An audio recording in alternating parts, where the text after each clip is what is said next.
आप बोलिए हरे कृष्णा। जय राधे। श्री राधे राधे। सभी भक्तों का स्वागत है ब्रजमंडल परिक्रमा में। तो ब्रजमंडल परिक्रमा आज तृतीय दिवस है और आज मथुरा शहर से विशेष करके ध्रुव घाट से शुरू किए और मधुबन में आए हैं।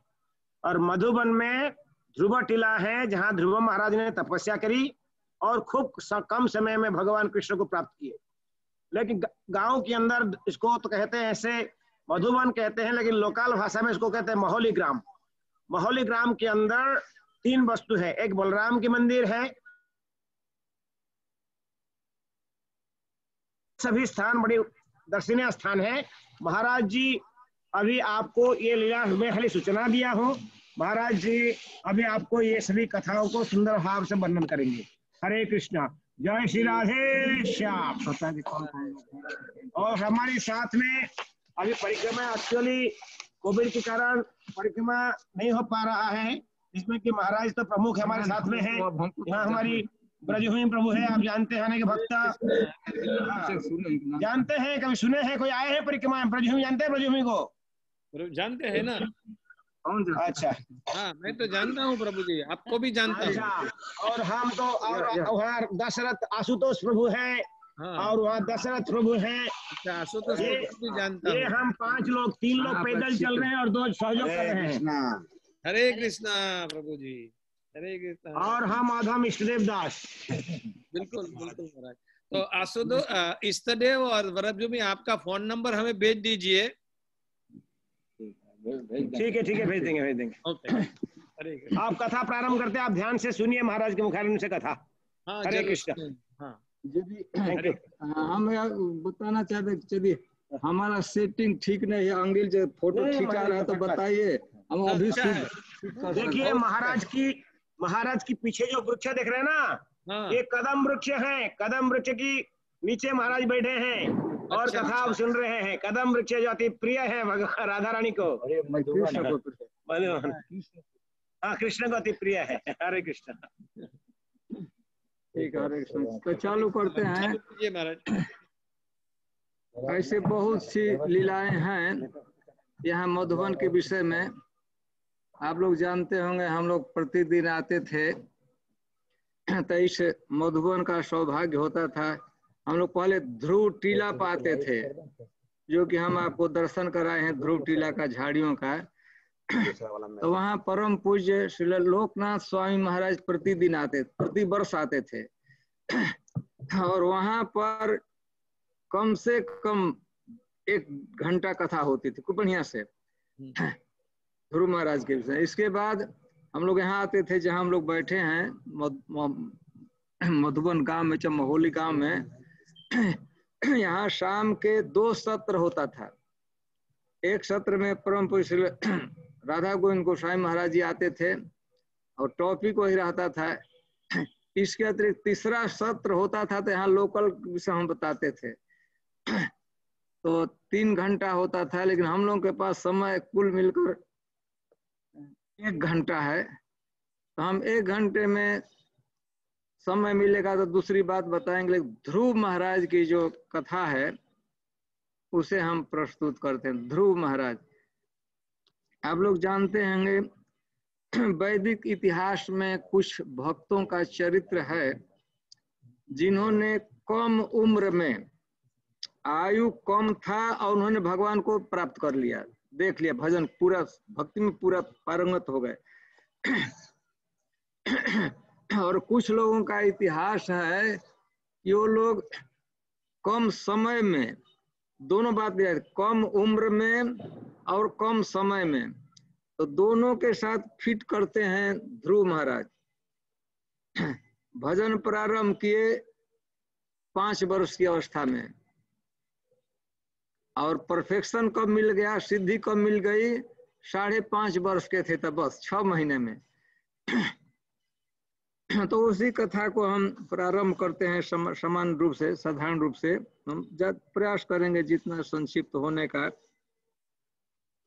तो श्रीमद् भागवतम में ऐसा वर्णन है कथानक के रूप में कि एक बहुत बड़े राजा थे, सूर्य वंश में उनका जन्म हुआ था। उतानपाद महाराज का नाम था, महाराज उतानपाद। महाराज उतानपाद की 2 पत्नियां थीं, 2 स्त्रियों से उन्होंने विवाह किया था। उनकी 2 रानियां थीं। उसमें जो बड़ी रानी थी उसका नाम था सुनीति, और जो उनकी छोटी पत्नी थी, छोटी रानी थी, उसका नाम था सुरुचि। ध्रुव और दोनों से महाराज उतानपाद को सुनीति से ध्रुव महाराज की मां से उनको पुत्र प्राप्त हुए, ध्रुव महाराज। और दूसरी उनकी पत्नी थी सुरुचि, उससे उत्तम कुमार अथवा उत्तम। तो एक से ध्रुव और एक से उत्तम। ध्रुव बड़े भाई थे, सौतेले भाई थे, उत्तम कुमार के लिए वो बड़े भाई थे, और उत्तम उनके छोटे भाई थे। एक दिन की घटना है, राज दरबार में ही महाराज उतानपाद बैठे हुए थे और अपनी गोद में अपने छोटे पुत्र उत्तम को लेकर उसको सहला रहे थे, उसको प्रेम कर रहे थे, लालन पालन कर रहे थे। और उनकी जो उत्तम कुमार, उत्तम जो भक्त लड़का था, ध्रुव महाराज का सौतेला छोटा भाई था, उसकी माँ भी बाजू में ही बैठी थी। तो उसी समय घूमते घूमते ध्रुव महाराज वहां आ गए। छोटे से बच्चे थे, खेल रहे थे, खेलते खेलते आ गए। तो ध्रुव महाराज जो बच्चा था, इतना ध्रुव को प्रसन्नता हुई अपने पिता को देखकर, अपनी सौतेली माँ को देखकर, अपने छोटे भाई को देखकर। तो ध्रुव महाराज दौड़कर पिताजी के पास गए और प्रयास करने लगे। पिताजी से कहने, पिताजी मैं भी आपके गोद, मैं भी साथ में बैठूंगा। छोटा सा बच्चा था, मैं ही बैठूंगा, हमारा भाई बैठे हैं, उत्तम बैठे हैं, तो मैं जो बैठूंगा। लेकिन पिताजी कुछ उत्तर नहीं दिए, चुपचाप, हाथ भी नहीं बढ़ाए। ध्रुव महाराज तो सोचते थे हाथ बढ़ाएंगे, मैं पिताजी का हाथ पकड़कर उनके गोद में मैं ही बैठ जाऊंगा। लेकिन पिताजी हाथ नहीं बढ़ा रहे थे। तो ध्रुव महाराज स्वयं के प्रयत्न कि मैं खुद ही चढ़ जाऊंगा गोद में। हम तो सिंहासन थोड़ा ऊंचा जगह पर था, इतना ऊंचा था कि वो 5 वर्ष का लड़का अपने प्रयास से वहां पर चढ़ नहीं पा रहा था। ध्रुव महाराज चढ़ने का कि मैं चढ़ जाऊं, तो उतना ऊंचा था, कैसे चढ़ेगा। तो इसमें ध्रुव महाराज प्रयास कर रहे थे। उसी समय ध्रुव महाराज की जो सौतेली माँ थी सुरुचि, उसने ध्रुव महाराज से कहा, बच्चे से कहा कि मेरे प्रिय पुत्र ध्रुव, वो तो शिष्ट भाषा का प्रयोग किया, बेटा तुम्हें प्रयास मत करो, आसन पर, सिंहासन पर, राज थ्रोन पर, राज गद्दी पर, वहां पर बैठने का और पिता की गोद में बैठने का तुम साहस मत करो, क्योंकि तुम्हारी इस इच्छा की कभी पूर्ति होने वाली नहीं है। उसने कहा कि तुम्हारी जो इच्छा है कि पिता के गोद में बैठ जाऊं और सिंहासन में बैठ जाऊं, ब्रह्मा जी ने यह सौभाग्य तुम्हारे लीला ललाट में बेटा नहीं लिखा है, इसलिए क्या मत प्रयास करो। ध्रुव महाराज सुने कि तो कहे कि माँ क्या तुम क्या कहती, यह क्या कहती हो। अरे मैं अपने पिता का ज्येष्ठ पुत्र हूँ, बड़ा पुत्र हूँ, तो हमारा पिता के गोद में बैठने का अधिकार नहीं है, कैसे हो सकता है। मैं अपना ही, मैं औरस पुत्र हूँ, तो पिता का जो गोद है तो पुत्र का तो एकदम जन्म सिद्ध अधिकार है। मेरा तो उस गोद में बैठने का जन्म सिद्ध अधिकार है, जन्म लिया हूं तो पिता का गोद हमारा गोद है, हमारा है। और जहां तक राज सिंहासन की बात है तो वैदिक नियम है कि जो ज्येष्ठ पुत्र होता है वही राज्य का भी उत्तराधिकारी होता है। पिताजी के पास बात तो मैं ही इसका वास्तविक धर्म के अनुसार उत्तराधिकारी हूँ, तो मैं तो बैठूंगा ही, मैं राजा बनूंगा ही। तब उसने कहा कि बेटा सचमुच तुम गंभीर हो, राजा बनना ही चाहते हो, तो ध्रुव महाराज कहे ना हम बनना ही, तो पूछना क्या है, मैं राजा तो बनूंगा ही। तब उसने कहा कि बेटा यदि सचमुच तुम गंभीर हो, सीरियस हो, राजा बनना चाहते हो, पिता के गोद में बैठना चाहते हो, तो पुत्र एक काम तुमको करना पड़ेगा। माँ बताओ क्या वह काम है? तो राजा तो बनना ही है, पिता के गोद में बैठना ही है। तो उसने कहा तपसाराध्य पुरुषम, बेटा यदि तू सचमुच राज सिंहासन पर बैठना चाहता है प्रिय ध्रुव, तो बेटा जाओ जंगल में तपस्या करो, भगवान की भक्ति करो, और जब भगवान खुश हो जाएंगे तो भगवान विष्णु भी डायरेक्ट चाहेंगे तो सिंहासन पर नहीं बैठा सकते हैं। उनसे प्रार्थना करना कि तुम्हारा मृत्यु हो जाए, शरीर छोड़ दो और फिर जन्म लोग मेरे उदर में आओ, 9-10 महीने मेरे पेट में रहोगे, मेरे स्तन दूध से तुम्हारा पालन होगा, मेरा पुत्र बन जाओगे, तब कोई ताकत दुनिया की नहीं रोक सकती है, तुम राज सिंहासन पर बैठोगे। स्पष्ट कर दिया कि तुम राजा के पुत्र हो, इसमें शक की बात नहीं है, लेकिन तुम मेरे पुत्र नहीं हो, और राज सिंहासन पर बैठने के लिए सफिशिएंट क्वालिफिकेशन नहीं है कि राजा के पुत्र हो, मेरा पुत्र नहीं बनोगे, राज सिंहासन पर नहीं बैठ सकते। और उन्होंने कहा, जब बात जुड़गी तो ध्रुव महाराज रोने लगे, ऐसी आशा नहीं करते थे, रुलाई उनको और नेत्रों से अश्रु भर कर पिताजी से पूछा कि पिताजी आप क्या कहते हैं? मैं आपका पुत्र हूं, मैं आपकी गोद में भी नहीं बैठ सकता हूं। और राज सिंहासन पर मैं ध्रुव महाराज एकदम क्रंदन कर पिताजी की तरफ देख रहे कि पिताजी आप क्या कहते हैं, आप भी कुछ बोलिए। पिताजी कुछ नहीं बोले। पिताजी के मन में आता था कि मैं रानी को डांट दूं और बच्चे को गोद में उठा लूं, लेकिन डर रहे थे। थोड़ा आप लोग अंग्रेजी में हैंड पैक कहते हैं ना, स्ट्रैंड हैंड पैक, जो स्त्री के गुलाम। ध्रुव महाराज रोने लगे, उनके नेत्रों से अश्रु बहने लगे। तो समझ गए क्षत्रिय परिवार में जन्म हुआ था तो इसका, और समझ गए कितना भारी हमारे साथ कंस्पिरेसी चल रहा है, षड्यंत्र चल रहा है, हमसे अन्याय किया जा रहा है, हम राजा नहीं बन सकता हूं। तो रोते रोते अपनी माँ के पास गए। यहाँ पर श्रीमद् भागवतम वर्णन करता है कि जब भगवान ध्रुव महाराज जा रहे थे, इतना दीर्घ श्वास चल रहा था और कपड़ा ज्यादा नहीं पहनते, रो रहे थे, उनको पसली हड्डियां होती है ना, ये दिख रही थी।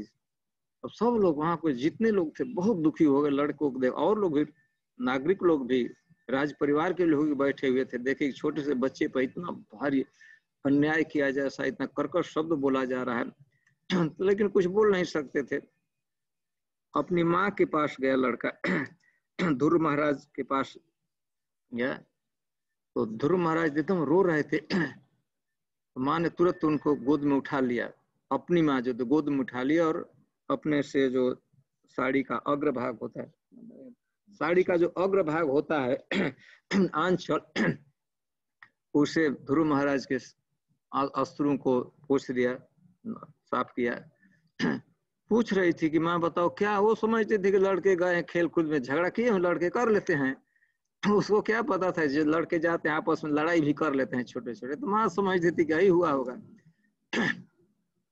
माँ पूछ रही थी, लेकिन ध्रुव महाराज इतने दुख में थे कि बोला नहीं जा सकता, नेत्रों से अश्रु प्रवाहित हो रहे थे, मुंह में पानी भरा हुआ था, कुछ बोल नहीं सकता। तो उनके साथ दूसरे लोग थे, उन लोगों ने बताया कि वहां पर आज क्या घटना हुई है, इनकी सौतेली माँ ने, सुरुचि ने क्या क्या, उसी से लड़का रो रहा है। तो उनकी माँ ने, मतलब ध्रुव महाराज की माँ ने उनको कुछ उपदेश दिया है कि मातु सपत्न्या सदृक विद्ध श्वसन रुषा दंड हितो यथा ही। तो माँ ने जब सुना, ध्रुव महाराज की माँ ने सुना कि ऐसी ऐसी बातें हुई, तो इतना पहले तो अभी तो ध्रुव महाराज रो रहे थे, लेकिन ध्रुव महाराज से भी ज्यादा क्रंदन ध्रुव महाराज की माँ को समझ गई। इसके बाद अपने पुत्र को माने ध्रुव महाराज को उसने समझाया, तो थोड़ा सा उपदेश है, हम उस उपदेश को समझ गए। और ध्रुव महाराज बड़े आक्रोश में पिताजी के प्रति बड़ा कुछ कह रहे थे, पिताजी कैसे अपनी सौतेली माँ के विषय में कुछ कह रहे थे। तो प्रथम उपदेश है उनकी माँ का, मां मंगलम तात परोष मनसा, कि बेटा भगवान ने तुम्हारे ललाट में राज्य नहीं लिखा है, किसी कारण से तुम राजा नहीं बन सकते हो, तो दूसरों का अमंगल मत सोचो। तुम्हारा न तो अपने पिता के प्रति और न तो अपनी सौतेली माँ के प्रति उनकी अनिष्ट चिंतन मत करो, क्योंकि प्रत्येक व्यक्ति सुख अथवा दुख भोगता है तो उसका व्यक्तिगत कमाई है। हो सकता है कि तुमने पूर्व जन्म में किसी का राज्य छीना होगा, किसी को इंसल्ट किया होगा, वह तुमको मिल रहा है। कर्म का जो सिद्धांत है, ऐसा नहीं कि दूसरा कुछ करे, गलती करेगा तो हमको भोगना पड़ेगा। हम लोग व्यक्तिगत रूप से इंडिविजुअली उत्तरदायी हैं अपने सुख और दुख के लिए। तो तुमको जो इतना अपमान मिल रहा है कि पिता, इतना तिरस्कार मिल रहा है कि तुम पिता के गोद में नहीं बैठ सकते हो, राज सिंहासन पर नहीं बैठ सकते हो, तो इसमें पिताजी को दोष न दो और अपनी सौतेली माँ को भी दोष नहीं देखना चाहिए। बेटा अपने कर्म का फल होता है।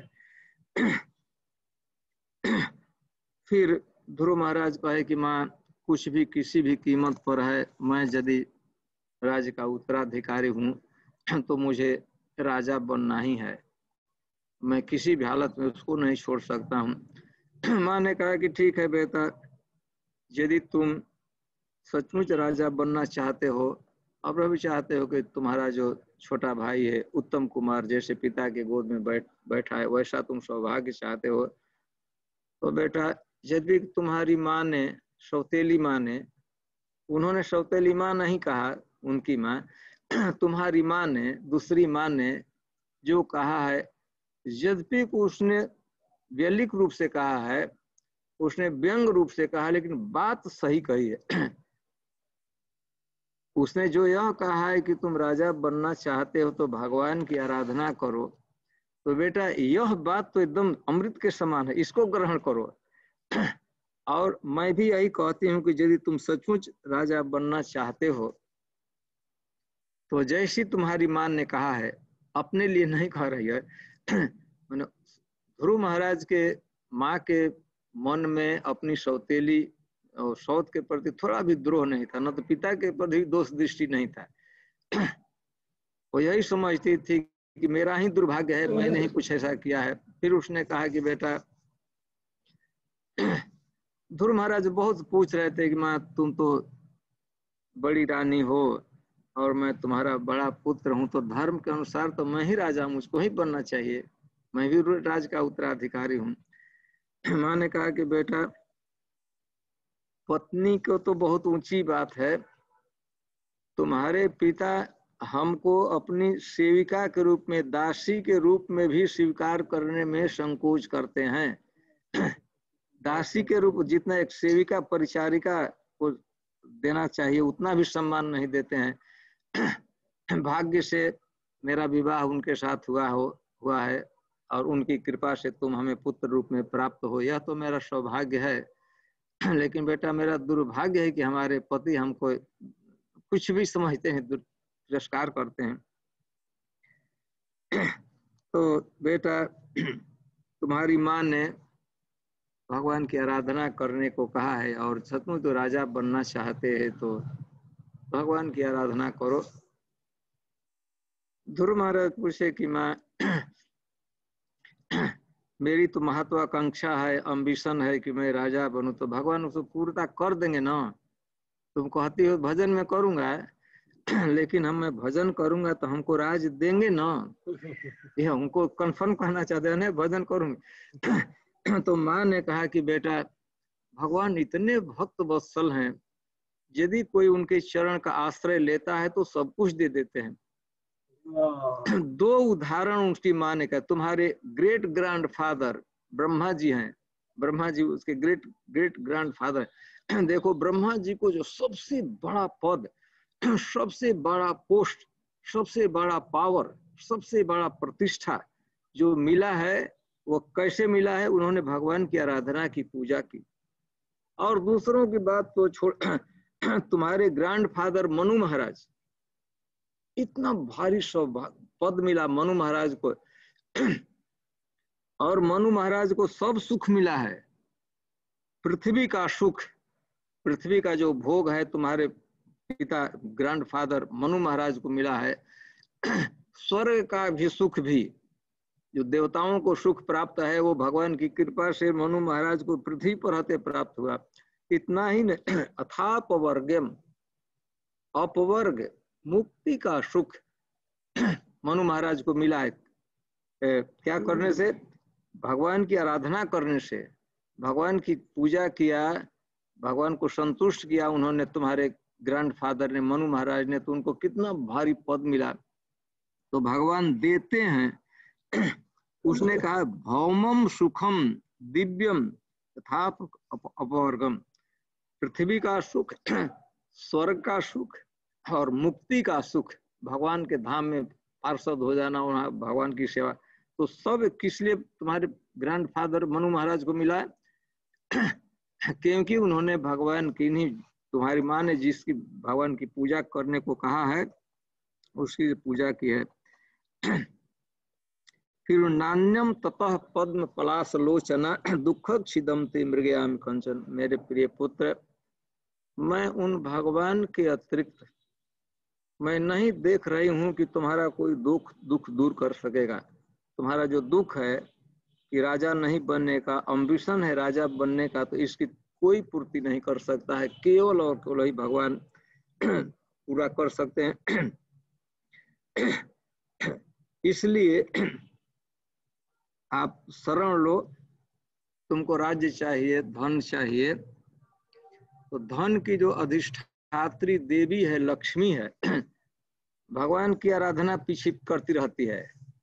तुमको धन चाहिए, तुमको पैसा चाहिए, रुपया चाहिए, पोस्ट चाहिए, धन चाहिए, राज्य चाहिए, तो धन की अधिष्ठात्री देवी भगवान की अर्धांगिनी है।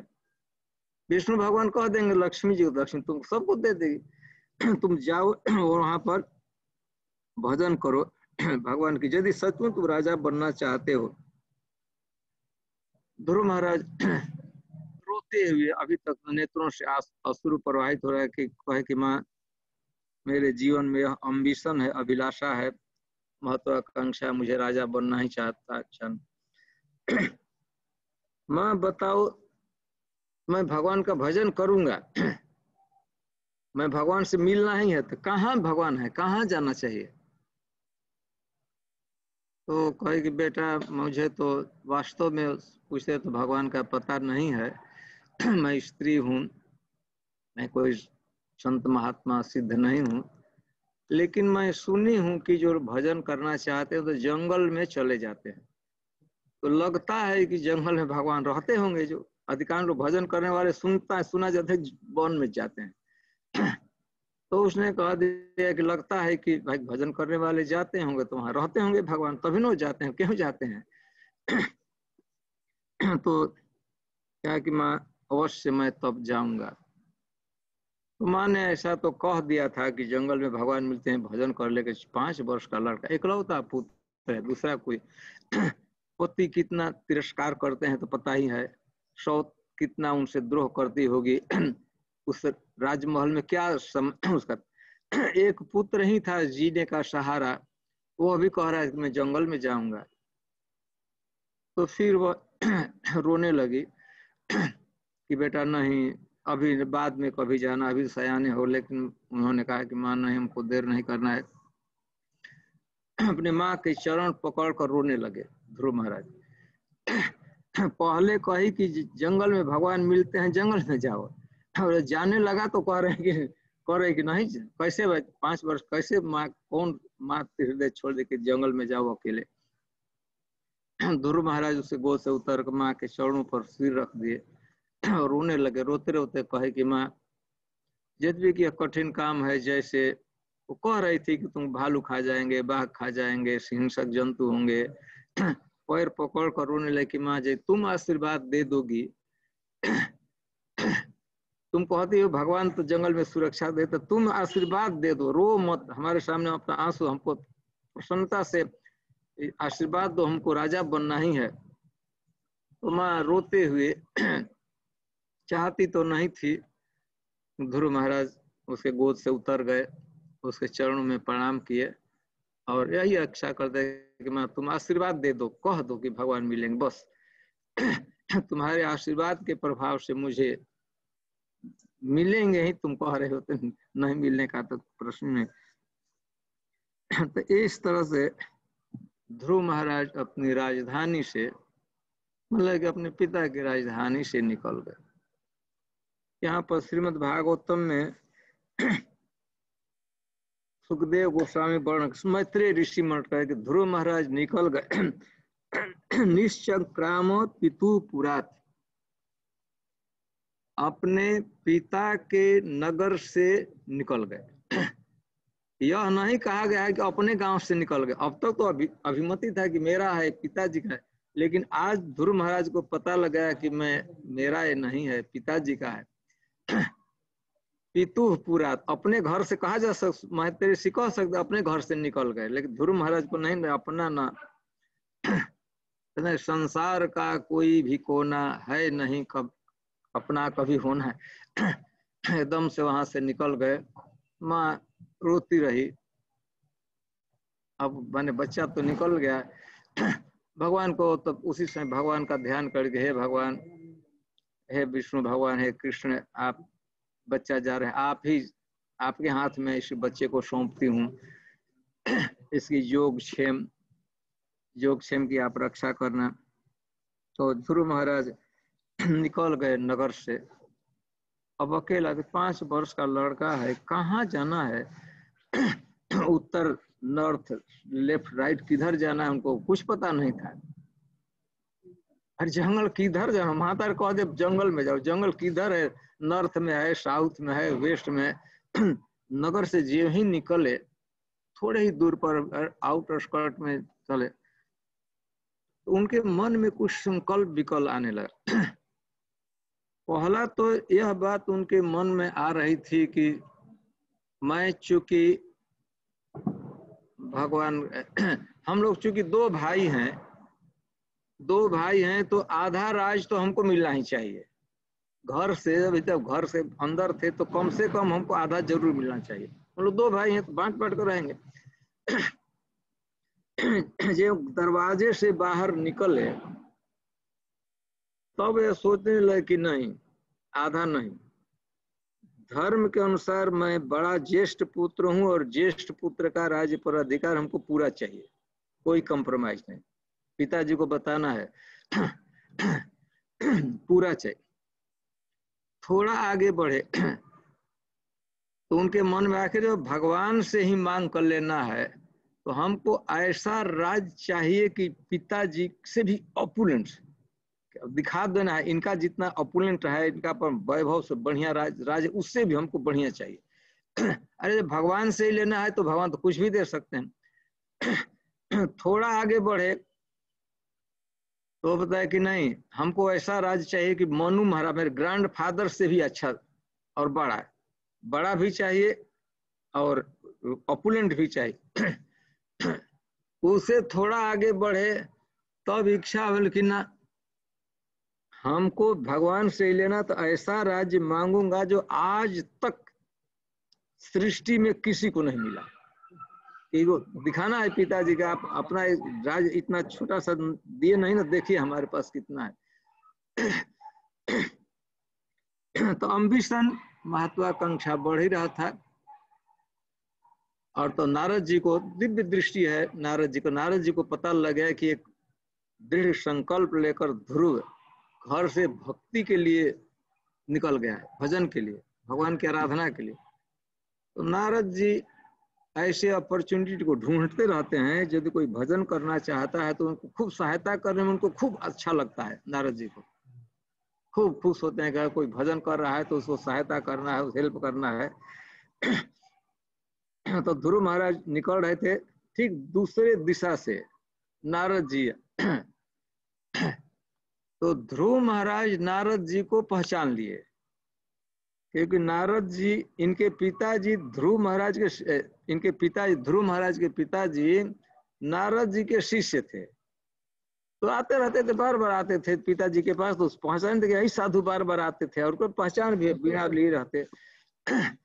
तो ध्रुव महाराज पहचान गए कि वही साधु हैं जो हमारे पिताजी बार बार आते। नाम नहीं जानते थे बेचारे, चलो अब नाम का पता नहीं था, लेकिन पहचान लिए कि हाँ यही साधु महात्मा आते थे।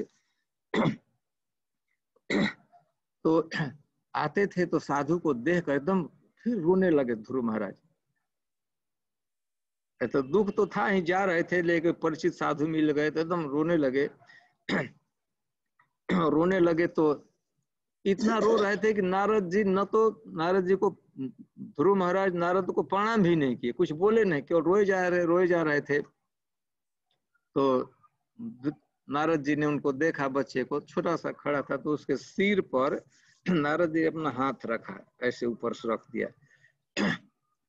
उस हाथ के मैत्रेय ऋषि कहते हैं हाथ के जिसके सिर पर से पड़ जाता है तो उसका दुख, द्वंद, दारिद्र्य, दुर्भाग्य उसी दिन नष्ट हो जाता है। नारद जी के हाथ का ऐसा प्रभाव है, केवल पाम किसी सिर पर ऐसे गिर रख दे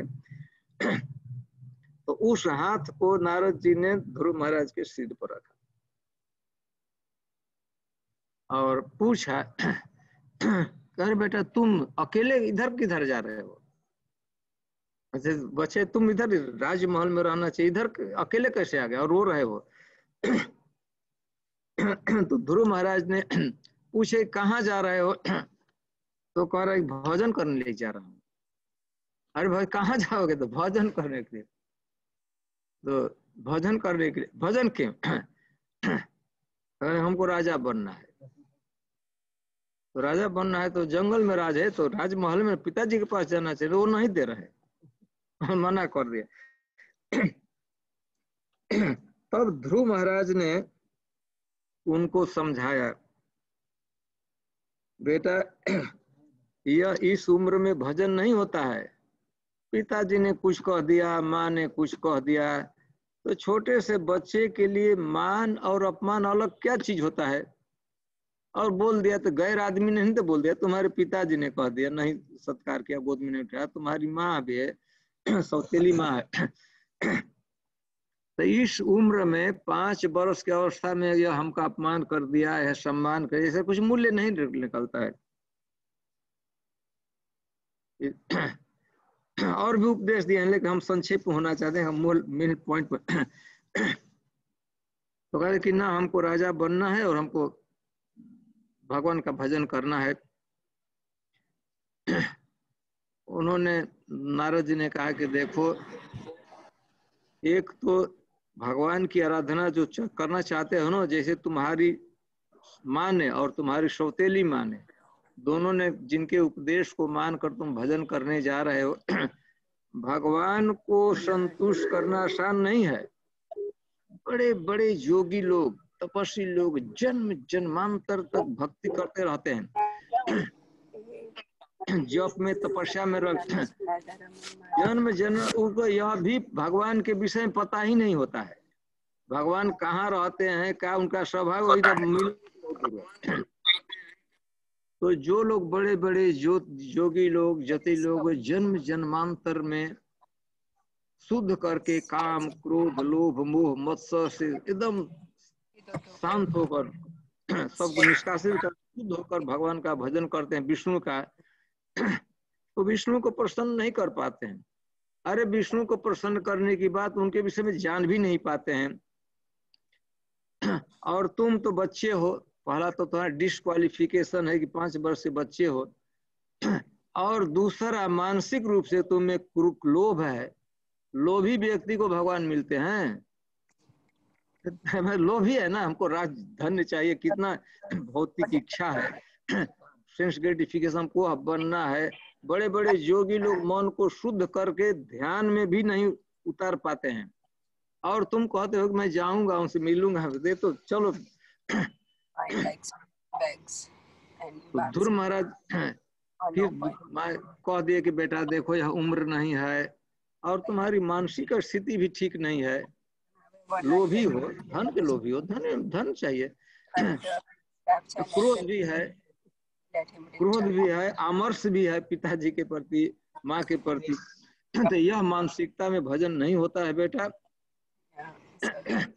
तुम राजा बनना चाहते हो, हाँ राजा तो बनना ही, चलो हमारे साथ, तुम्हारे पिताजी मेरे शिष्य हैं, जानते हो ना? तो हाँ मैं देखता रहता था, चलो मैं कह दूंगा और तुम ही राजा बनो। अरे मैं कह दूंगा, उनका गुरु हूँ, कह दूंगा तो सुन हमारी बात नहीं मान। तो कहा कि देखिए नारद जी, मैं भीख मांग कर नहीं लेना चाहता, पिताजी को दिखा छीन लेना। आप लोग सुनने होंगे ना, एक भारत में बहुत बड़े राजनीतिज्ञ हुए थे, लोकमान्य तिलक नाम था, और गांधी जी, दोनों का ग्रुप अलग था। तो लोकमान्य तिलक की स्वतंत्रता हम लोगों का जन्म सिद्ध अधिकार है, हम अंग्रेजों से मांगने नहीं जाएंगे, छीनेंगे जबरदस्ती। तो मेरा जन्म सिद्ध अधिकार है पिताजी के पैर परों में गिर कर नहीं कि हमको भिक्षा में दे दे, उनको दिखा देना है, छीन कर हमको ले लेना है और उसे बढ़िया लेना है। वो देंगे भी, आप दिला देंगे तो वही राज दिलाएंगे ना, हमको उससे संतुष्टि नहीं, हमको तो ऐसा राज्य चाहिए कि आज तक किसी को नहीं मिला। तो अब क्या करें नारद जी? इसके बाद फिर नारद रोने लगे, ध्रुव महाराज आप साधु हैं, महात्मा हैं, मैं एक नादान छोटा सा बच्चा हूँ, आपका तो कर्तव्य सभी जीवों की रक्षा कर पर सहायता करते हैं, यदि आप सचमुच मेरी सहायता करना चाहते हैं, मैं पैर पर पड़ता हूँ, आप हमको यह बता दीजिए कि मैं सबसे बड़ा राजा कैसे होऊंगा, हमको राज्य कैसे मिलेगा, भगवान कैसे मिलेंगे, बस।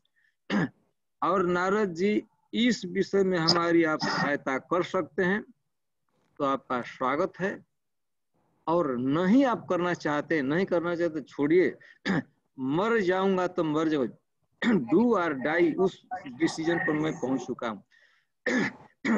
मर जाऊंगा, हो सकता है कि हम भजन करते थे, मर जाऊंगा नहीं, लेकिन मर जाऊंगा, लेकिन अब इस राज्य में पिताजी के आंगन में, पिताजी के नगर में हमको नहीं जाना है।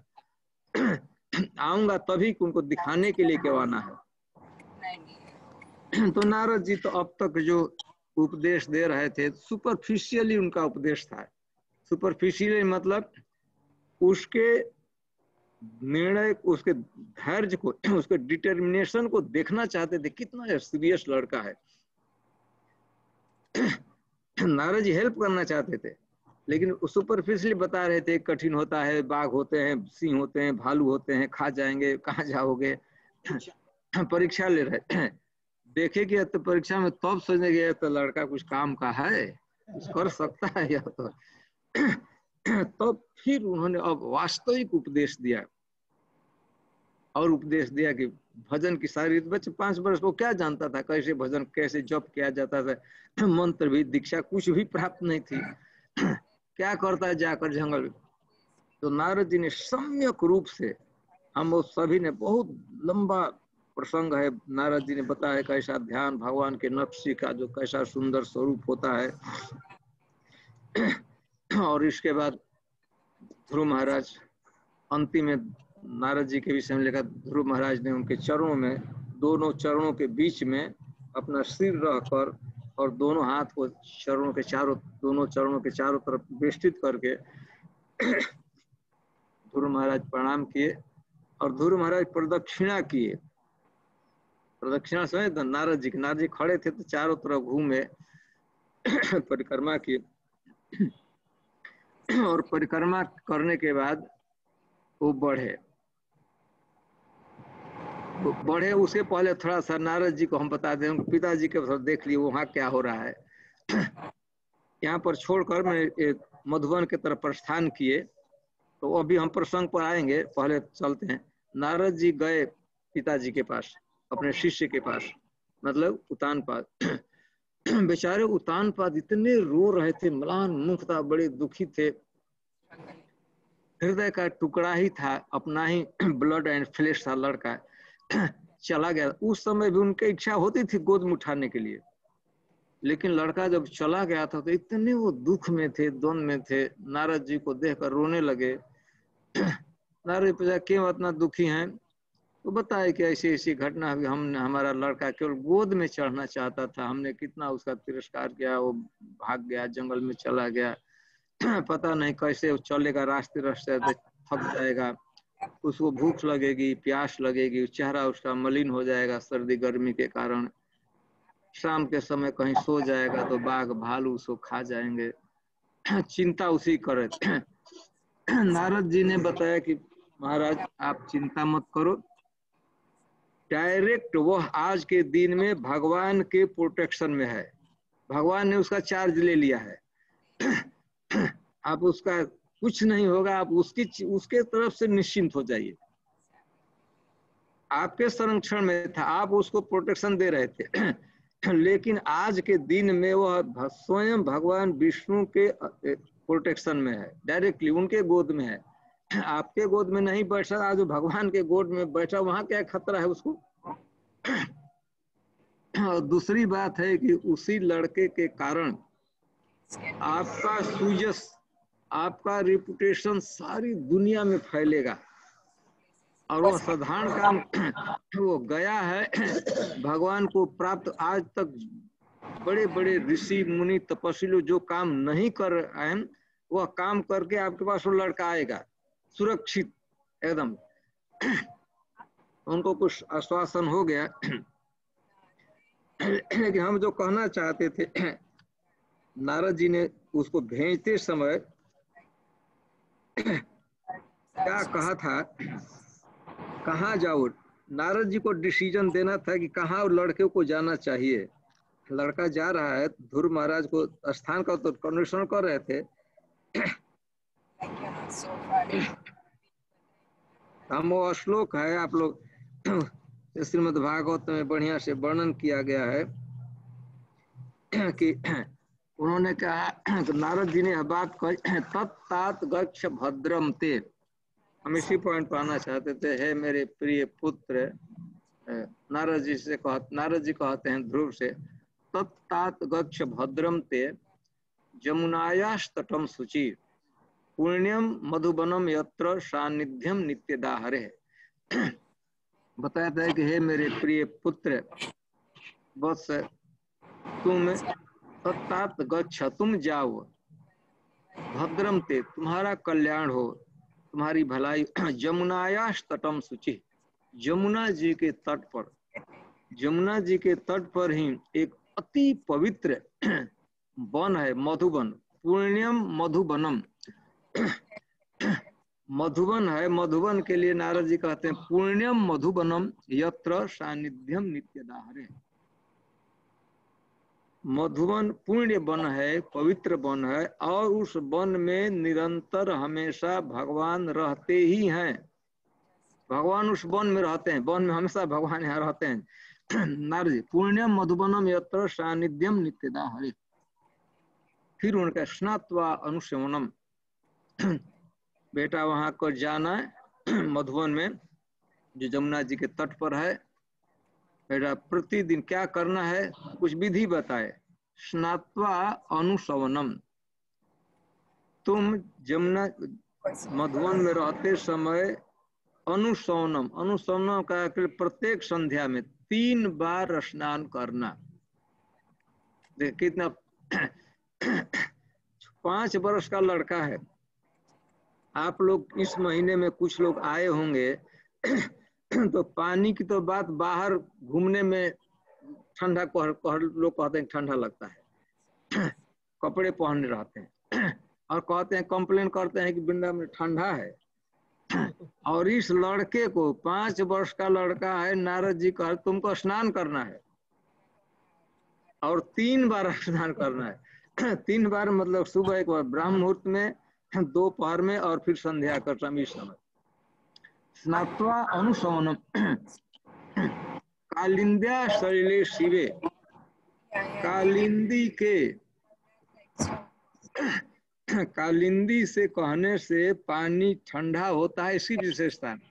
हिमालय में एक पर्वत है, कलिंद नाम का पर्वत है, एकदम बर्फ से आच्छादित होता रहता और वहां से ही जमुना जी निकलती है, बर्फ से निकलती है, बर्फ ही पिघल जाता है तो पानी का रूप लेकर प्रवाहित होती है। तो वैसे कितना ठंडा पानी है आप कल्पना नहीं कर सकते हैं।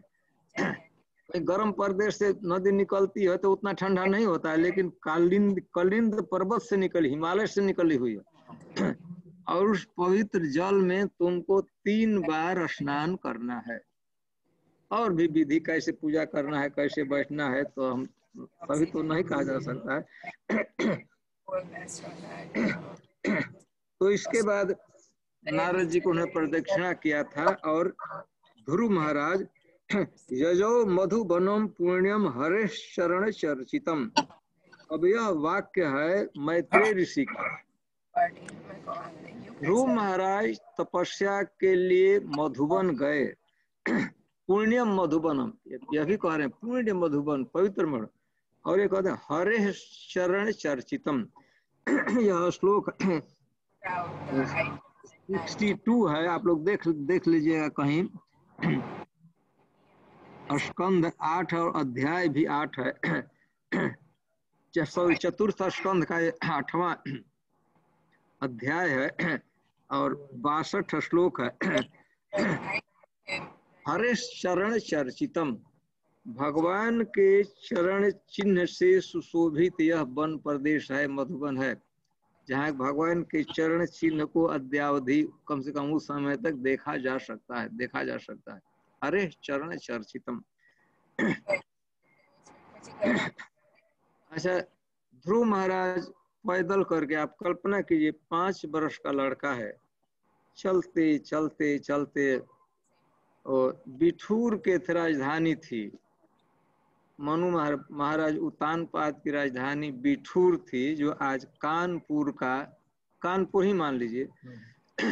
कानपुर से 5 वर्ष का लड़का चलते चलते यहाँ तक आया था, लगभग 350 किलोमीटर से भी ज्यादा। आपकी भाषा में हम कहें तो 200 माइल। आप लोग वहां से कुछ परिचित होंगे, हमें थोड़ा सा ज्योग्राफिकल ज्ञान है। वाशिंगटन से न्यूयॉर्क लगभग 200 माइल की दूरी पर है, थोड़ा सा कम बेसी हो। इतना दूर 5 वर्ष का लड़का है, वॉक करके आया था। यहाँ पहुंचा तो संध्या के समय पहुंचे थे, सूर्यास्त हो चुका था, अभी अंधेरा नहीं हुआ था, सूर्यास्त हो चुका था। तो आज हम सुबह में गए थे, ध्रुव घाट पर गया, जहाँ स्नान करने के लिए, जहाँ जमुना जी पर बच्चे ने जमुना जी में स्नान किया। आते आते प्रथम कृत्य किए थे, स्नान किए, स्नान करके जमुना जी से थोड़ा लड़का पानी पी लिया। और यहाँ मैत्रेय ऋषि कहते हैं, सुखदेव गोस्वामी कहते हैं कि उस रात्रि को बच्चे ने कुछ खाया नहीं। तीर्थ में नियम है कि कहीं तीर्थ स्थान में जाते हैं तो फर्स्ट इमीडिएट जो फूड होता है, आहार होता है, उसको त्याग करना होता है। कोई तीर्थ स्थान में कोई जाते हैं, जैसे मान लो दोपहर पहुंच गए, भोजन से पहले तो दोपहर को नहीं खाना होता है, और यदि खाने के बाद पहुंचे हैं तो संध्या के भोजन को त्याग करना पड़ता है। तो तीर्थ में पहुंचा है लड़का, तो कितना स्ट्रिक्टली फॉलो करना है। रात्रि में शाम के समय ध्रुव महाराज लिए थोड़ा जल जमुना जी से पी लिए और पेड़ के नीचे सो गए थे। पैदल आए थे, 200 एक ही दिन में नहीं दूरी तय किए थे, कई रास्ते में चलते चलते अंतिम दिन आए थे। तो यहाँ पर आए थे, यहाँ पर सो गए रात्रि के समय। और दूसरे दिन से अब जैसा नारद जी ने बताया था, उनकी भक्ति प्रारंभ हुई उचित रूप से। तो हम उसको नहीं कहना चाहते हैं, विश्वास नहीं होगा। अगर विश्वास होगा तो आप लोग अप्रिशिएट नहीं कर सकते हैं कि कितना तीव्र तपस्या ध्रुव महाराज ने किया था। थोड़ा ग्लिम्स के लिए 1 महीने तक केवल बेर, एक विशेष प्रकार बेर, बेरी जिसे आप लोग कहते हैं, और कपित खाते थे। रोज नहीं, 3 दिन में 1 दिन खाते थे 1 महीने तक। मतलब कि केवल 10 दिन खाए थे 1 महीने में।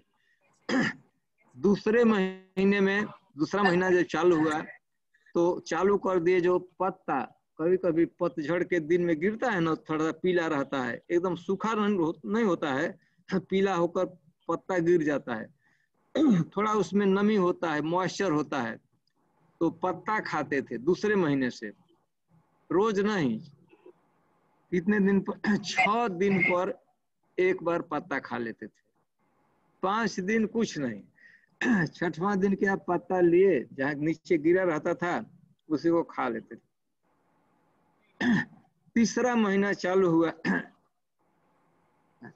नहीं सॉरी, पहला महीना में था, दूसरा महीने पत्ता, तीसरा महीना चालू हुआ तो पत्ता भी छोड़ दिए। 9 दिन पर 1 दिन पानी पीते थे।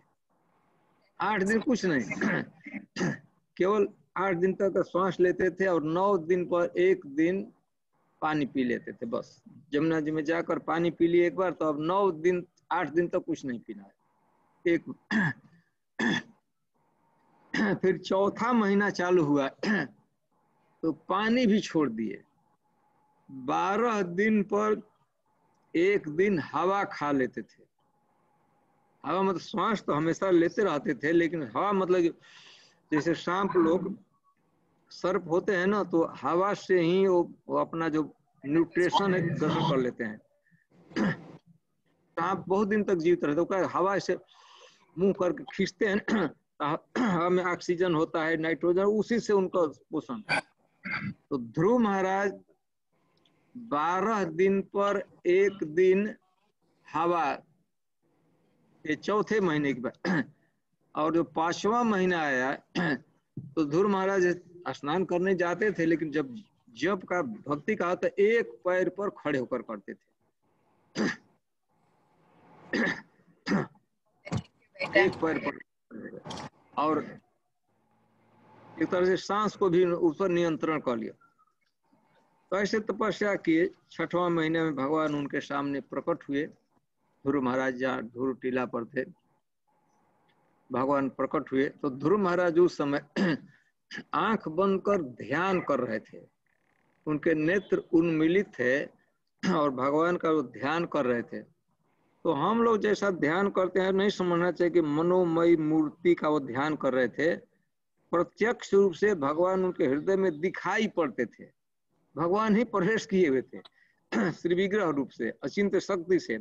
और ध्रुव महाराज उसको आंख बंद करके देख रहे थे, सेवा कर रहे थे। और भगवान आए। श्रीमद् भागवतम में लिखा है कि भगवान मधुबन में आए थे अपने भक्त को देखने के लिए। मधुबनम भृत दिव्यक्षया गतम, भृत्य अपने सेवक को देखने के लिए, मिलने के लिए, उसको वरदान के लिए भगवान आए। और ऐसा वर्णन है कि गरुण जी पर चढ़कर भगवान आए थे। मधुबन में भगवान आए थे, भगवान विष्णु रूप से, तो गरुण पर चढ़कर आए थे। तो गरुण जी से भगवान उतर गए और ध्रुव महाराज जहाँ ध्यान कर रहे थे तो सामने जाकर भगवान खड़े हो गए। भगवान, ध्रुव महाराज तो देख नहीं रहे थे, उनके नेत्र बंद थे, ध्रुव महाराज के नेत्र बंद थे, भगवान को अंदर देख रहे थे। तो भगवान को कुछ समय तक प्रतीक्षा करनी पड़ी। अब आंख बंद किया हुआ जिसके लिए आकर भगवान खड़े हैं, और ध्रुव महाराज आनंद से आंख बंद करके, जो वही भगवान का रूप था अंदर था, उसको देख रहे थे, आनंद से, एकदम पूर्ण आनंद में थे। ध्रुव महाराज के शरीर पर अष्ट सात्विक विकार उत्पन्न हो रहा था, नेत्रों से आंसू गिर रहे थे, आंख बंद थे लेकिन नेत्रों से अश्रु प्रवाहित हो रहे थे, आनंद में थे। भगवान प्रतीक्षा, तो भगवान कितना देर तक प्रतीक्षा करें? तो भगवान को युक्ति अब क्या करना चाहिए? ध्रुव महाराज को टेंशन को कैच करना, तो भगवान क्या किए, जो अंदर बैठे थे उनके अंदर हृदय में, तो निकल कर बाहर आ गए। बाहर आ गए तो एकदम से जैसे मछली पानी से बाहर होते हैं तड़प पड़ते, उसे तड़प पड़ गए, आंखें खोल दिया। आंखें जो ही खोले तो देखे कि जो भगवान का मैं देख रहा था अंदर, वो सामने साक्षात खड़े हैं भगवान। तो ध्रुव महाराज ने पहला काम किया कि दंडवत, छोटा सा बच्चा था इसको देखे, अब उम्र 5.5 वर्ष का हो गया था, एकदम से गिर पड़े, पैरों में गिर पड़े। और भगवान इतने स्नेह से मेरे प्रेम से ध्रुव की तरफ देख रहे थे। ध्रुव महाराज रोने लगे और फिर वाणी बंद हो गई, कुछ बोल नहीं सकते थे।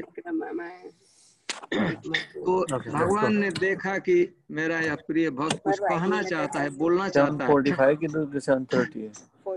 तो भगवान ने क्या किया, भगवान अपना जो शंख है, भगवान के हाथ में एक शंख होता है, जानते हैं ना आप लोगों? शंख का नाम जानते हैं? भगवान जो शंख धारण करते हैं उसका शंख का भी नाम है।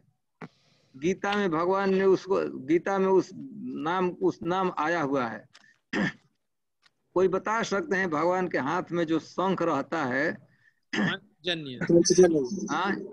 पांचजन्यम ऋषिकेशो देव दत्तम धनंजय। पांचजन्य। तो उस 5 जन्य शंख को भगवान ने क्या किया, ध्रुव महाराज के गाल से कहीं कहीं ललाट से लिखा हुआ स्पर्श करा दिया। तो स्पर्श कराते ही जितना शुद्ध बढ़िया लैंग्वेज सरस्वती जी बोल सकती है, उससे भी बढ़िया बोल सकते थे। कोई पाठशाला में, गुरुकुल में नहीं गए, लेकिन भगवान के शंख का प्रभाव था। स्पर्श कराते ही सरस्वती जी को भी गुमान है कि बढ़िया लैंग्वेज बोलती हैं, खूब बढ़िया सरस्वती जी बोल सकती हैं, एकदम कोई भी पंक्चुएशन में कोई गलती नहीं। लेकिन ध्रुव महाराज को सरस्वती सिद्ध दिव्य वाणी प्राप्त हो गई और भगवान के उन्होंने स्तुति किया है। तो 12 श्लोकों में स्तुति है, बढ़िया से ध्रुव महाराज ने किया। और स्तुति में हम स्तुति की सभी बातें तो नहीं, एक थोड़ा सा ग्लिम्स देते हैं। उन्होंने स्तुति क्रम में वह कहा है कि हे भगवान, हमको आप अपने भक्तों का संग दे दीजिए।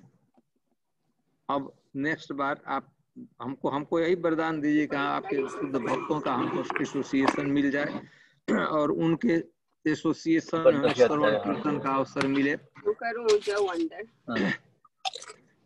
भगवान कहे कि बेटा तुम तो घर से निकला थे, दुनिया जानती है, सबको पता है कि तुम राज्य के लिए, धन के लिए आए हो। तो ध्रुव महाराज ने कह दिया वो श्लोक हम कहना चाहते हैं। श्लोक आप लोगों को पढ़े हो, सुने हो? भगवान आग्रह कर रहे थे कि बेटा तुम ले लो, और ध्रुव महाराज कहते हैं कि हमको कुछ नहीं चाहिए। तो स्थानाभिलाषी तपसि स्थितो हम त्वां प्राप्तवान देव मुनीन्द्र गुह्यम काचम विचिन्वन अपि दिव्य रत्नम स्वामिन कृतार्थोस्मि वरम नयाचे। उसके पूर्व है, भगवान कह रहे थे कि बेटा ले लो, तो ध्रुव महाराज कहते थे कि हमको भगवान कुछ नहीं चाहिए। Is a no आगे अपन surgery? No, I told her what time is surgery, so I said 9 o'clock, and you say yes. Well, yes. I mean, why? Hare Krishna, everybody please mute yourself so we can hear Maharaj. Everybody should mute themselves. भगवान कहे कि बेटा दुनिया जानती है कि तुम राज्य के लिए भजन करने आए हो,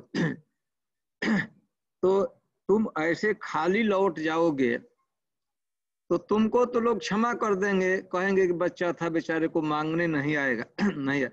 लेकिन हमारा बहुत अपजस होगा, अपकीर्ति होगी, विष्णु को देने भी नहीं आया और छोटा सा लड़का था, फुसला कर हटा बता दिया, भगा दिया। तो अब मेरा जो प्रेस्टीज इशू है, हमारे सम्मान, मेरी प्रतिष्ठा, मेरे यश की रक्षा के लिए तुम कुछ लेना चाहिए। और लोग कहेंगे कि देखिए भक्ति से भी कुछ मिलता जुलता नहीं है। लोग कहेंगे ध्रुव महाराज भक्ति किए, भगवान क्या मिले, खाली हाथे लौटना पड़ा है। तो भक्ति की भी होगी ना कि भक्ति करने से भी लगता है कि अब कुछ नहीं मिलता है। लोग कहेंगे ध्रुव गया था भजन करने के लिए, राज करने के, खाली हाथ लौट गया। और उससे मेरा अपजस होगा कि विष्णु भगवान छोटा सा बच्चा था, बेचारे को मांगने नहीं आया, फुसलाकर भूंज दिया से। तो अब मेरे दाव पर है, मेरा प्रेस्टीज दाव पर है, मेरी प्रतिष्ठा दाव, हमारा जस बचाना है, भक्ति की जस बना, तो कुछ कृपा करके बेटा लो। तो फिर अंतिम ताकत लगाया ध्रुव महाराज के, स्थानाभिलाषी तपशिष्ट तो हम, हे भगवान मेरा यह दुर्दिन है, दुर्भाग्य था कि मैंने स्थान के लिए, I wanted to most opulent kingdom, सबसे बड़ा समृद्ध राज्य चाहता था, उसके लिए मैं भजन किया। भजन तो किया अच्छा, लेकिन बिगिनिंग में मेरा इंटेंशन खराब था। स्थानाभिलाषी तपशिष्ट तो हम त्वाम प्राप्त ले, मैं घर से, प्रभुपाद जी ट्रांसलेशन करते वहां पर कहते हैं कि useless broken glass, broken glass है, आपके खिड़की में शीशा होता है, फूट जाता है तो उसका क्या मूल्य है। तो I was searching for useless broken glass, मैं कांच का शीशा का टुकड़ा, फूटा हुआ टुकड़ा निकले घर से निकला था। मतलब राज्य की तुलना एक फूटे शीशे से कर रहे हैं, टूटे शीशे से। मैं उसके लिए निकला था, लेकिन त्वाम प्राप्तवान, मुझे आप मिल गए। त्वाम प्राप्त काचम विचिन्वन अपि दिव्य रत्नम, दिव्य रत्न आप मिल गए। दिव्य रत्न मतलब पारस पत्थर होता है, चिंतामणि होता है। शास्त्रों में वर्णन किया गया है कि जो पारस पत्थर है, कहीं लोहे से टच करा दिया जाता है तो लोहा को सोना बना देता है। हम छोटा सा ग्लास का टुकड़ा ढूंढे, हमको दिव्य रत्न आप मिल गए। स्वामिन कृतार्थोस्मि वरम नया से, हे भगवान इसलिए मैं कृतार्थ हो गया हूँ, आप मिल गए, अब हमको कुछ नहीं चाहिए। आप मिल गए, मैं आ गया, ब्रज में आ गया, वृंदावन में आ गया, मधुबन में आ गया, बस मैं भक्ति करूंगा, हमसे कुछ नहीं लेना, नहीं जाना है। वो फिर उसी पॉलिटिक्स में क्या रहस्य, जो पिता गोद में नहीं बैठने दे रहे थे, जो हमारी सौतेली माँ थी वो हमको देखना नहीं चाहती थी, अब उन्हीं के पास क्या जाना, हम तो वृंदावन, अब नहीं मैं जाऊंगा। लेकिन भगवान बार बार आग्रह कर रहे थे, नहीं बेटा, मेरा मैंने जो प्रतिष्ठा वो दाव पर है, तुमको जाना चाहिए। भगवान ने अपने से वरदान दिया कि तुम राज 36,000 वर्ष तक अपने पिता का राज तुम ही करोगे, तुम्हारे पिता तुम राज 36,000 पर तुम शासन करोगे। और इसके बाद तुम दिव्य धाम, अपना ध्रुव लोक भगवान ने दिया। ध्रुव लोक जो दिया ध्रुव महाराज को, वो वैकुंठ का एक भाग है, पार्ट है, सिचुएटेड है स्पिरिचुअल मटेरियल स्काई में, भौतिक जगत में, लेकिन वो वैकुंठ का ही हिस्सा है। तो वो शरीर छोड़ने के बाद तुम वहां के वो राज्य तुमको मिलेगा, तो हाँ वहां से निवास करेगा। अभी यहाँ से जाओ। यहाँ पर एक बहुत सभी टीकाकार प्रश्न उठाए हैं कि भगवान, ध्रुव महाराज तो अब नहीं चाहते थे, तो भगवान फिर भी उनको राजा क्यों बना दिए? फिर पॉलिटिक्स में क्या वहां पर जानते हैं, फिर राजा क्यों बनाए? ध्रुव महाराज नहीं चाहते थे, ध्रुव महाराज तो यहाँ रहना चाहते थे, ध्रुव महाराज की इच्छा भी नहीं थी। तो सभी टीकाकार यह कहते हैं ध्रुव महाराज तो नहीं बनना चाहते थे, लेकिन ध्रुव महाराज के माँ की इच्छा थी।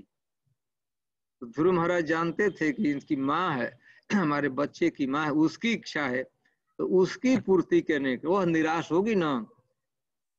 अब उसका तो समाधान नहीं होता है कि लड़का जंगल में ही रह गया है, तो उसका समाधान के लिए वही तो भक्त थी, ऐसे उच्च भक्त का जन्म दी थी, ऐसे ध्रुव महाराज जैसे भक्त को अपने उदर में 9-10 महीने पर रखी थी, जिसके स्तन से इस बच्चे का पालन हो गया था, और उसकी इच्छा थी कि हमारा लड़का राजा बनना चाहिए। ध्रुव महाराज तो नहीं चाहते थे कि नहीं हमको राजा, लेकिन उसकी माँ की इच्छा थी, तो माँ की इच्छा की पूर्ति के लिए भगवान ने कहा कि बेटा वहां जाओ। तो अंतिम दृश्य है, ध्रुव महाराज ठीक है स्वीकार कर लिए, भगवान की इच्छा है तो स्वीकार कर लिए। और अंतिम दृश्य है, यहीं पर खड़े थे ध्रुव महाराज ध्रुव टीला पर, भगवान विदा लेने लगे।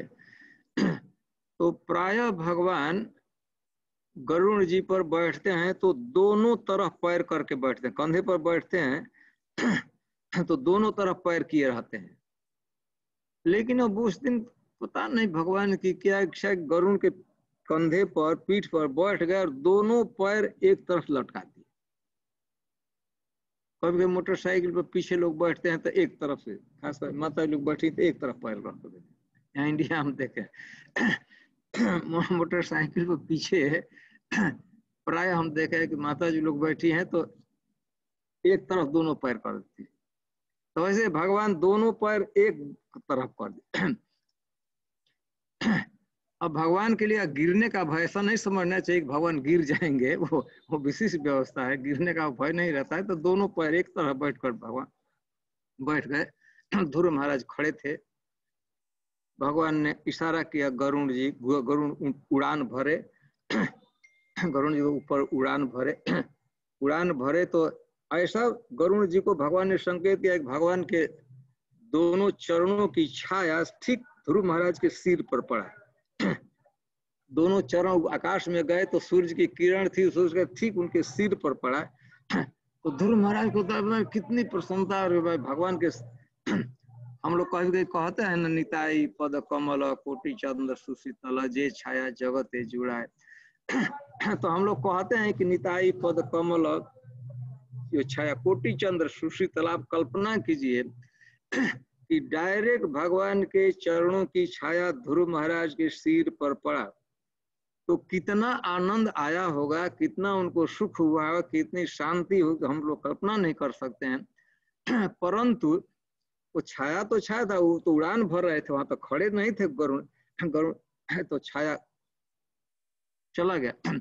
छाया चलते ही उनके सिर से जे ही उनके चरणों की छाया भगवान की दूसरी दिशा में, ध्रुव महाराज वहीं दुखी होकर गिर गए, फेंटेड होकर। फिर इतना रोने लगे, जिस समय पिताजी ने तिरस्कार किया था, माँ ने उतना नहीं रोए थे, उस समय भी उतना नहीं रोए थे जितना अभी रोने लगे। और यही याद आ रहा था कि मैंने भगवान की भक्ति की, पूजा की, लेकिन सकाम भाव से किया, कम से कम बिगिनिंग अवस्था में, बिगिनिंग में मैंने इसीलिए चालू किया, और उसी के कारण आज मुझे पुनः उसी पॉलिटिक्स में, उसी परिवार में जाना पड़ रहा है। तो ध्रुव महाराज भागवतम के टीकाकार घर से निकले थे, बहुत दुखी होकर निकले थे। दुख क्या था? मैं राजा नहीं बनूंगा। और मधुबन से लौट रहे थे तब दुख था, सबसे बड़ा दुख था क्या था? राजा बनना पड़ेगा। पहले था कि राजा नहीं बनूंगा, यह दुख था, और इधर से लौट रहे दुख था कि अब राजा बनना पड़े, फिर वो इस पॉलिटिक्स में जाना पड़ेगा। एनीहाउ ध्रुव महाराज यहाँ से 6 महीने के अंदर सौभाग्य, देखिए ध्रुव महाराज इसी वन में रहकर डायरेक्ट भगवान को देखे थे, केवल देखे नहीं थे, भगवान से बातचीत किए थे, केवल बातचीत नहीं किए थे, भगवान को स्पर्श किए थे, छुए थे ऐसे हाथ से, अपने डायरेक्ट हाथ से भगवान के चरणों को स्पर्श किए थे और ऐसे गए। कितना समय हो रहा है हम लोग? आए? 1 घंटा 1 मिनट बा 1 घंटा। तो हम 5 मिनट और कहते हैं, वहां तक पहुंचा देते हैं ध्रुव महाराज को। ध्रुव महाराज जब लौट रहे थे, पैदल ही गए थे, पिताजी को पता लगा, अपने पिताजी को, तो यहाँ तो 6 महीने तो ध्रुव महाराज ने यहाँ तपस्या किया था, 6 महीने पिताजी की कुछ और अजीब अवस्था थी। उस परिवार में न तो एक दिन भी महाराज उत्तान पात बढ़िया से खाए नहीं थे, कभी भी रात्रि में रात भर नींद नहीं लिए थे, बढ़िया से स्नान नहीं किए थे, विक्षिप्त हो गए थे, निरंतर अपने बच्चे का चिंतन लगा रहता था, कैसे रहा होगा, कैसे रहता होगा, पेड़ के नीचे रहता होगा, कितना दुख है, उसी के चिंतन में। न तो उन्होंने बढ़िया से स्नान किया था, न तो भोजन किया था, न तो शयन किया था, विक्षिप्त हो गए थे, तुरंत बच्चे का ही चिंतन करते रहते थे। अपनी माँ तो ऐसा लगता था कि उसमें प्राण है ही नहीं, इधर ही चलाया था। अपनी जो माँ थी सुनी थी, उसको तो केवल शरीर वहां था, उसका प्राण ही वहां कुछ नहीं था, उसे निकल कर इधर ही वो आ गया था। ध्रुव महाराज के दूसरी माँ थी, वो और दुखी थी कि मेरे कारण से हम लोग का बच्चा, उसका मालिन्य पहले था जो 2 साल में मिट चुका था। जिन ध्रुव लड़का पहले तो कुछ क्रोध था, सौतेला लड़का है, लेकिन लड़का भाग गया तो उसका एकदम शुद्धिकरण हो गया था। बहुत वह रोती रहती थी, सबसे ज्यादा रोने वाले में वो थी कि मेरे कारण से हम लोगों का एक हृदय का टुकड़ा है, छोटा सा बच्चा चला गया है, कहाँ जीवित रहेगा, मरेगा, कैसे करेगा। तो सबसे ज्यादा वो माने तीनों में कौन ज्यादा दुखी थे आप कल्पना नहीं कर सकते, तीनों के तीनों। ये तीनों थे। और उत्तम जो छोटा भाई था, वो उसका भी आंसू कभी नहीं छुआ, 6 महीना तो ही रोता रहा। बार बार पूछता था कि वो ध्रुव कहाँ है, मेरा भाई, बड़ा भाई कहाँ है। अब लोग क्या बताएं कहाँ है। अब वो तो और छोटा उसका उम्र था, वो समझिए फिलॉसफी को, तपस्या तो जानता भी नहीं था। उसको चाहिए था कि हमारे भाई के साथ हमको खेलना है, और वो भाई है ही नहीं। दिन में इधर इधर ढूंढता था, कोई नहीं मिलता था, पिता से पूछता था, अपनी माँ से पूछता था, ध्रुव महाराज की माँ से पूछता था, तो लोग बताए रोते ही रहते थे। अब उसको ये समझ में नहीं आ रहा था कि ये रोन धोन क्यों पड़ा हुआ है। तो पूछ वो था, चारों की ऐसी दशा थी, ऐसी दशा थी। तब तक पता लगा कि ध्रुव लौट आ रहा, और पिताजी से नारद जी नहीं जाकर खबर दे, पता लगा कि वो आ रहा है, एकदम परफेक्टली सुरक्षित रहा है, कोई उसको कष्ट नहीं हुआ है। इसके अतिरिक्त उनके पिताजी को इंफॉर्मेशन दिया गया कि आपका जो लड़का आया था ध्रुव, वो भगवान को देखा है, केवल देखा नहीं है, डायरेक्ट उनसे बातचीत किया है, केवल बातचीत नहीं किया है, एकदम भगवान को स्पर्श कर के आ रहा है। तो पिताजी एकदम बड़ी प्रसन्नता है, खुश है, तुरंत आज्ञा दिया सभी लोगों को, बढ़िया से नगर को इतना बढ़िया से सजाया गया ध्रुव के सत्कार के लिए, रिसेप्शन के लिए, स्वागत के लिए। तो सभी लोग खुश हो गए।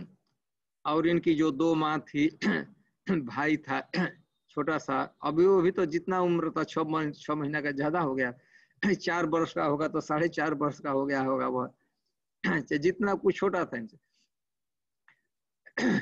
ध्रुव महाराज इधर आए, बढ़िया से स्वागत हुआ। ध्रुव महाराज आकर अपनी दोनों माताओं को, ध्रुव महाराज के विषय में अब थोड़ा सा भी नहीं था कि हमारी सौतेली माँ है और मेरी अपनी माँ है, इक्वल स्नेह दोनों से, पिताजी से। भाई गले मिल गया, रोने लगा, वो पूछने लगा कहाँ गए थे, वो समझता था कहीं गया था, कोई मामा गांव गया था, कहाँ गया था, उसको यह कल्पना नहीं थी जंगल फंगल की। उससे कंप्लेन कर रहा था, उसे लग रहा था कि मामा गांव गए तो अकेले क्यों गए थे। बात छोटा भाई का यही कंप्लेन था कि इतना दिन तक हमको क्यों नहीं ले गया, हम भी चलते। उसे नहीं पता था। तो फिर दोनों साथ साथ, अब सारा उधर से प्रोसेशन आया था, साथ साथ ध्रुव महाराज को लेकर चारों तरफ से सारी हजारों प्रजा चल रही थे हाथी को। तो इतने लोग थे कि ध्रुव महाराज को देखने में कठिनाई होती, छोटा लड़का था, बहुत भीड़ थी। तो व्यवस्था हुआ, आकार हुआ, प्रजा से कहे कि नहीं, उसको ऊंचे स्थान पर हाथी पर बैठाया जाए कि दूर से देख सकेंगे, जहाँ कुछ इधर उधर चल रहे हैं। तो ध्रुव महाराज को हाथी पर बैठाया गया। हाथी पर बैठने की बात आई तो ध्रुव महाराज अकेले नहीं बैठे। कहे कि ना, मैं अकेले नहीं बैठूंगा, जब हमारा छोटा भाई बैठेगा तभी। तो छोटा भाई तो तैयार ही था, वो तो जल्दी से, वो भी चाहता ही था। तो दोनों, ध्रुव महाराज और उत्तम अथवा उत्तम कुमार, दोनों हाथी पर बैठे थे। और सारी प्रजा, मैंने कितना आनंद हुआ हो उस हम कल्पना नहीं कर सकते हैं। बढ़िया से महाराज उत्तानपाद ने अपने पुत्र का स्वागत किया और सबको बहुत प्रसन्नता हुई। और अब सौतेली माँ के हृदय में भी किसी प्रकार का आक्रोश नहीं था और ध्रुव महाराज के तो होने का कोई प्रश्न ही नहीं। फिर ध्रुव महाराज पिताजी के जंगल में जाने के बाद, वानप्रस्थ लेने के बाद 36,000 वर्ष राज्य किए। 36,000 वर्ष के राज करने के बाद अपना शासन अपने पुत्र को सौंप दिए। और उत्तर काल में बद्रीनाथ गए थे, अंतिम भजन उन्होंने बद्रीनाथ में किया। और बद्रीनाथ में भजन कर रहे थे, एक दिन भगवान का विमान आया, नंद और सुनंद 2 पार्षद आए थे वैकुंठ से। उसी विमान से ध्रुव महाराज अपने धाम में, माने अपने धाम मतलब वैकुंठ में, ध्रुव लोक में चले गए। तो ठीक है, हम लगता है कि समय का थोड़ा अतिक्रमण हुआ है, इतना हम कहते हैं। यदि कोई आप लोगों को प्रश्न है, समय है, कोई ऐसा होता है कि वर्णन करने में कोई छूटा होगा, तो नहीं समझ में आया होगा, तो आप लोग पूछना चाहते हैं तो पूछ सकते हैं अपने को अनम्यूट करके। चैतन्य महाप्रभु से कैसे संबंधित है ये कथा? चैतन्य महाप्रभु जब यहाँ आए थे मधुवन में, तो उसकी कथा क्या है? चैतन्य महाप्रभु एग्जैक्ट वर्णन है कि आए ब्रज की यात्रा किए हुए तो पहले मथुरा में ठीक पहुंचे थे कार्तिक पूर्णिमा के दिन। जैसे आज इस साल कार्तिक पूर्णिमा 30 नवंबर को है। तो चैतन्य महाप्रभु आए थे कार्तिक पूर्णिमा के दिन, 16 में आए थे, 1516 में ईस्वी सन। कार्तिक के अंतिम दिन में विश्राम घाट पर आए थे। वहां पर चैतन्य महाप्रभु विश्राम घाट पर स्नान किए और वहां से केशव देव जी का दर्शन किए। यहाँ को मथुरा के में सबसे महत्वपूर्ण श्री विग्रह है बैजनाथ द्वारा से केशव देव जी का जन्म स्थान पर दर्शन किए। दर्शन करने के बाद चैतन्य महाप्रभु 12 वनों की यात्रा अथवा उसे 84 कोष यात्रा चैतन्य महाप्रभु ने संकल्प लिए करने का। तो मथुरा से विश्राम घाट, वहां से जन्म स्थान का दर्शन और इसी रूट से परिक्रमा किए थे। तो प्रथम जो वन में जो चैतन्य महाप्रभु दर्शन किए तो मधुबन आए थे। तो अभी भी गौड़ीय चाहे सभी जो जितने ट्रेडिशन है वैष्णवों का परिक्रमा करने का, तो वही मार्ग पर जाते हैं जिस चैतन्य महाप्रभु जिस मार्ग पर गए थे। तो चूंकि मथुरा से निकलकर प्रथम वन मधुबन में चैतन्य महाप्रभु आए थे, इसलिए सभी अभी तक अद्यावधि यही क्रम ही है। ऑफिशियली ट्रेडिशनली विश्राम घाट पर संकल्प लिया जाता है, वहां से परिक्रमा प्रारंभ की जाती है और 12 वनों की परिक्रमा करके पुनः विश्राम घाट पर भक्त लोग आते हैं, उस संकल्प का विसर्जन करते हैं, स्नान करते हैं और पूरा। तो इसी क्रम में चैतन्य महाप्रभु यहाँ आए थे।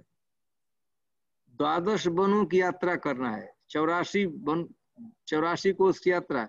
तो कोई रूट अपनाए थे, तो चैतन्य महाप्रभु जिस रूट से चले थे उस रूट में प्रथम वन यह आता है, इसलिए चैतन्य महाप्रभु आए थे। तो स्वाभाविक है जहाँ भी जाते थे तो चैतन्य महाप्रभु कथा का श्रवण, तो ध्रुव महाराज की कथा का आस्वादन यहाँ किया था। लेकिन सब वर्णन किया जाता है कि जगन्नाथपुरी में बहुत बार ध्रुव चरित्र को और प्रहलाद चरित्र को चैतन्य महाप्रभु सुनते रहते थे, बार बार कहते थे कि वह पढ़ कर सुना, वह पढ़ कर सुना।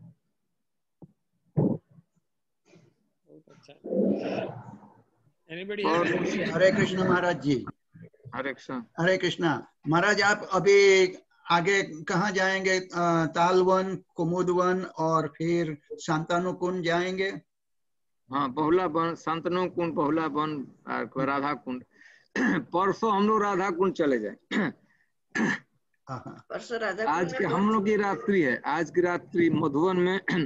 कल सुबह में चलेंगे तो तालवन, कुमुदवन, बहुला वन तक पहुंच जाएंगे। बहुला वन में कहीं मैंने किसी तो वन तो बहुत लंबा होता है, किसी जगह पर रुक जाएंगे किसी गांव में। और परसों दिन वहां से चलकर राधा कुंड को चलेंगे। राधा कुंड अपीयरेंस डे तो मंडे है ना, संडे, रविवार को है ना राधा कुंड अपीयरेंस डे। वो हम मत कहिएगा कि हम कह रहे हैं अपीयरेंस डे। तो वो एक कुछ दूसरा विषय है। राधा कुंड स्नान का दिन हम उसको कहते हैं अभी। आप लोग अपीयरेंस डे मत कहिएगा अभी, नहीं तो हो सकता है कि कंप्लेन करें। तो स्नान का दिन कब है? रविवार को है? किस तारीख को? 9 को है कि 8 को? शायद 8 तारीख। अरे स्नान का दिन 9 है, 8 को आसपास। हाँ रविवार है, रविवार के दिन है। नहीं, अच्छा। और इधर पेड़ दिख रहे हैं जहाँ बल्ब जल रहा है, शायद दिखाई पड़ेगा, ऊपर दिख रहा है। हाँ, ये नीम का पेड़ है। नीम जिससे इस पेड़ के बहुत अन्यतम पेड़ माना जाता है, जिसके नीचे भगवान चैतन्य महाप्रभु का आविर्भाव हुआ था नीम पे। और ये बैर का पेड़ है, ये बेर, ये देखते हैं, ये बोला सफेद सफेद दिखता है। इसी पेड़ का फल ध्रुव महाराज खाए थे एक प्रथम महीने में। 6 महीने में 1 महीना 10 दिन, 10 ही दिन खाए थे, 3 दिन खाए थे। पेड़ है यहाँ से बढ़िया है। अब तो यहाँ पर रात्रि हो गई है तो शायद आप लोगों को देखने में कठिनाई होती होगी, लेकिन ऐसा बढ़िया जगह पर हम लोग बैठे हैं। और जो टीम चल रहा है इसमें किसी चेहरा दिखाई पड़ रहा है? हाँ। किसका है वो चेहरा? हाथ है जिनका है वो ईस्टर देव है ना। और ये जो बैठे हैं चश्मा लगाए हुए, ये है दशरथ प्रभु। हाँ दशरथ, अच्छा ठीक है, पहचान। और एक कौन होंगे? ये ब्रजभूमि। हाँ, ये हमारे ब्रजभूमि है। जय हो। ठीक है। तो आप लोगों को अच्छा लग रहा है ये? बहुत आनंद होता है, हम तो लगता है हम आपके साथ ही है। इस बार जो है ये कोरोना महामारी के कारण वैसा परिक्रमा नहीं हो पा रहा है। तो केवल महाराज जी नियम को पूरा करने के लिए लोकनाथ महाराज जी जैसा निर्देश दिए हैं, तो महाराज के साथ 2 भक्त पैदल चल रहे, इष्टदेव प्रभु और दशरथ प्रभु। सब पूरे वर्ल्ड के बिहाफ में 3 लोग परिक्रमा कर रहे हैं इसको।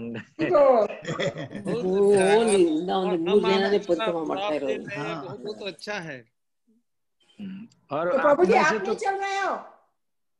मैं भी साथ में चलता हूँ, कुछ सेवा में रहता हूँ। कभी कभी वृंदावन भी जाना पड़ता है, आधा गाड़ी से भी चलते हैं, कुछ पैदल भी कभी कभी चलते हैं। राइट। मैं और आशुतोष और इधर सेवा में रहते हैं। और इब्बರು और जिते ಹೋಗ್ತಾ ಇರೋದು। बहुत अच्छा, हमारे से सब प्रणाम करना सब जगह पर प्रभु जी। हरे कृष्णा। हरे कृष्णा। कितना बड़ा है, कितने लोग कथा सुन रहे थे? कितने भक्तों का ग्रुप है ये? करीब 20